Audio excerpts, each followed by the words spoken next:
судяи суди ноҳияи 5 абдуллозода аҳмадҷон баҳрӣ дар пай садамаи нақлиётӣ ки рӯзи 20 декабр соли 2023 рух дод ва ӯ ҷароҳати вазнин бардошт, шаби гузаштаи 4-5 январи соли 2024 дар беморхонаи марказии ноҳияи ба номи Абдураҳмони Ҷомии вилояти Хатлон ба ҳалокат расидааст. ҳодиса тахминан соати 6 бегоҳи 20 декабр дар шоҳрои Душанбе Бохтар дар ҳудуди ноҳияи Хуросон ба вуқӯъ пайвастааст.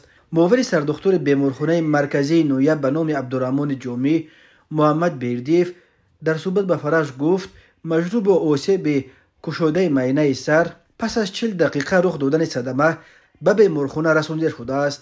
ҷабри дидаҳо 2 нафар буданд. онҳоро аввал ба беморхонаи ноҳияи Хуросон бурда, баъдан ба беморхонаи марказии ноҳияи мо интиқол доданд. ҳамроҳи судя ҷароҳати сабуки ҷисмонӣ бардошта буд.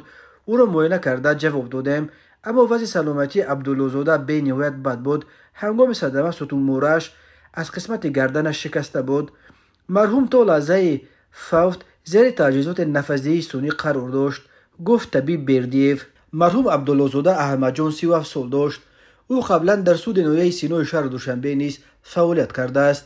бино ба иттилоъ дар ин садама ҳамроҳ бо марҳум Абдуллозода котиби суди ноҳияи 5 Шералӣ Имомирзоев ҳузур доштааст. тамоси телефонии мо барои фаҳмидани ҷузъиёти садама бо котиб Имомирзоев бенатиҷа буд.